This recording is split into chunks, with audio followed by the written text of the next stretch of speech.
So, this opening passage, it challenges us. I know it challenged me, so if it's going to challenge me, I want to throw it at you as well, amen? So here we have the things that he's challenged us with. So by which you've been given to us exceedingly great and precious promises, that through these you may be partakers of the divine nature. Divine nature. Okay, faith and holiness. First off, let me ask I want to throw this question out there. What is the opposite of holy? What is the opposite of holy? Unholy. Well, that's kind of obvious, but what is it really? What does it mean to be unholy? What is it? Okay, that's kind of part of it, yeah. Worldly. Yeah. Ordinary. Wait a second. Not normal according to this world. The new normal. Can I tell you there's another new normal? It's called being saved by grace. That's a new normal. Hello? Amen. Can somebody give the Lord a clap of praise on that one? Because when we look at this, that through these you may be partakers of the divine nature, having escaped the corruption that is in the world through lust. Some of you are still really dealing with these things. Now, sometimes we think of lust as sensual terms, but there's other things that are absolutely accounted to lust. Loving the things of this world. And it's really difficult because some of you have even experienced it. And you're brokenhearted over some things about maybe how your kids are seeing faith and church and all these things of God, and they don't want anything to do with God except they call you and they want you to pray for them. Hello? Why would you pray for someone they don't even believe in? Because that's what we do. Did you get that? But sometimes you're going to be tempted. I don't even know I'm praying for this person. They don't believe it anyway. It doesn't matter as much as you think. What matters is that you believe in it. Amen. So there are some things that we're challenged with through these verses. 1 Peter chapter, it's supposed to be chapter 1, verses 1 through 4. And knowing who you are, knowing where you stand, and knowing what you need to be doing, what you must do. Not just need to be doing, what you must do. Think about it. You shall know the truth, and the truth will set you free. But if you know the truth and you don't do it, what good is it? Not much good, is it? Knowing who you are.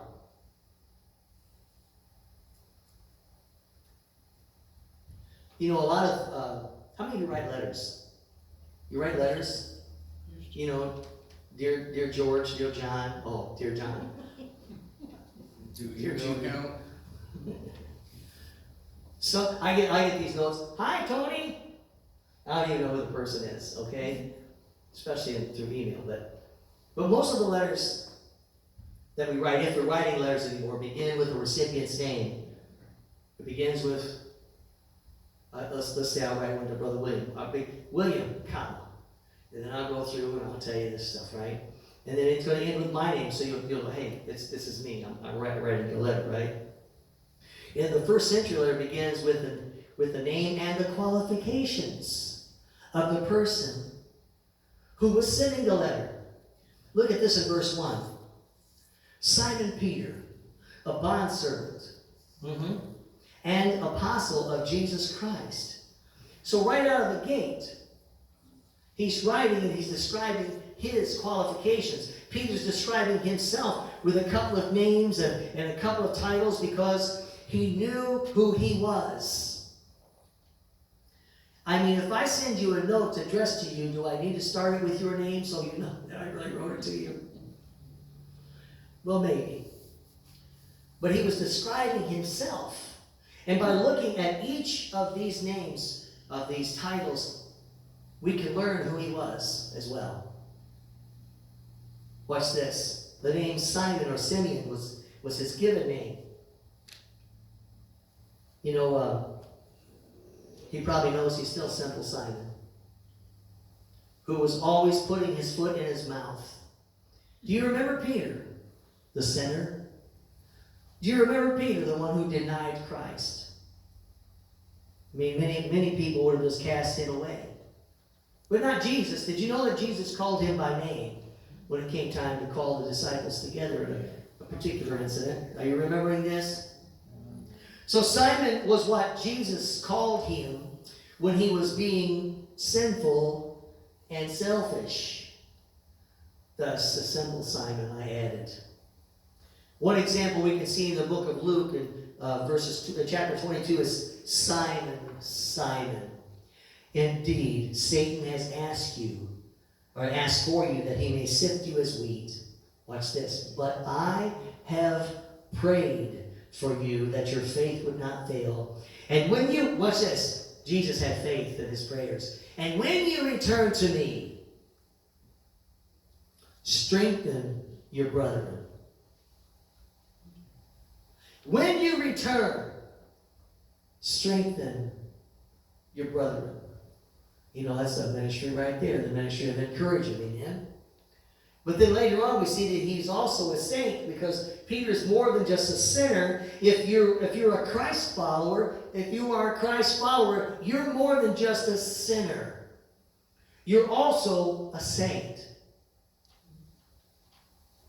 And after hearing Simon the sinner profess to Jesus who Jesus was, he says, you are Christ, the Son of God.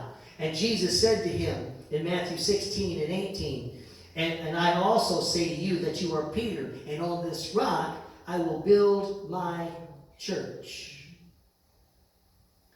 Now that doesn't mean he's going to necessarily build the church on the shoulders of Peter or over his grave or anything like that. I understand what he's saying. He's actually looking at the identity of the man who's a bondservant. He's an apostle of Jesus. Upon this, upon these offices, I'm building my church. Upon the shoulders of men and women like you, I'm going to build my church. People of like precious faith, that's how I'm going to build my church. Can you give the Lord a hand clap of praise? Because aren't we a bit like this? Sometimes we slide into our sinful side, even as we strive to live in our position as saints. And you find yourself being humble again and say, Lord, forgive me again. Oh, tell me. Have mercy on me, a sinner.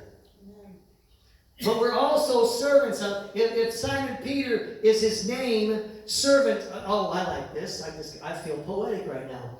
If Simon Peter is his name, then servant is his fame. He is known to be a servant of Jesus. Amen? Actually, the word bondservant, which is the most specific Greek term for a slave, and it means one who serves without regard to his personal interests. And I said, Lord, I'd like to think you were talking about me, but can we talk? Anybody? Yeah. Some of us, we need to get to a place where we're going to serve God, whether it's going to, on the front side, benefit us or not. Amen? I mean, this word is derived from the word to bind, be bonded, signifying that the servant was completely and unquestionably bound to the will and to the pleasure of his master. Well, but Pastor Tony, what does that say about my freedom? Well, you're free to go. Or you're free to stay and serve.